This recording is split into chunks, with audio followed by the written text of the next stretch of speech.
125 ఏళ్ల చరిత్ర కలిగిన కాంగ్రెస్ పార్టీ ఈ రోజు జగన్ లేకపోయేసరికి అల్లల్లాడిపోతుంది. చూసారా, ఎంత మంది మంత్రులు, అంతమంది ఎమ్మెల్యేలు, ఎమ్మెల్సీలు అందరూ కూడా కడపలో పడి బురదల పొరలాడినట్టు పొరలాడుతున్నారు జగన్ ఓడించాలని. ఇది దారుణం. జగన్ లేకపోతే కాంగ్రెస్ పరిస్థితి ఏంటనేది తెలిసింది. అయితే ఆయనకి ఉన్న మద్దతు ఇంకా పెంచాలని దేశాల్లో ఉన్న ఆయన అభిమానులందరూ కూడా కార్యాలయాలు ఇలాగే ఏర్పాటు చేయాలని, ముఖ్యంగా బే ఏరియాలో కార్యాలయం ఏర్పాటు చేయడానికి ఉద్దేశం. ఎంతో మంది అభిమానులు ఉన్నారు. వీళ్ళందరూ అభిమానులు ఎక్కడ సమావేశం అవ్వాలి అనేది ఒక ప్రశ్నగా ఉంది.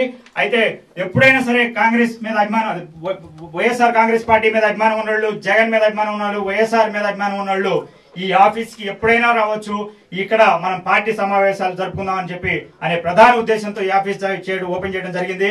అదేవిధంగా వైఎస్ఆర్ కాంగ్రెస్ పార్టీ తరఫున ఎలాంటి అతిథులైనా సరే, ఏ విధంగా మన పార్టీలో పనిచేసేటువంటి ఎలాంటి అతిథులైనా సరే సత్కరించడానికి కానీ, వాళ్ళని అభిమానించడానికి కానీ ఈ పార్టీలో పనిచేసే కార్యకర్తలు అందరూ కూడా వాళ్ళకి ముఖ్యంగా ఉంటారని చెప్పి ఈ సందర్భంగా నేను తెలియజేసుకుంటున్నాను.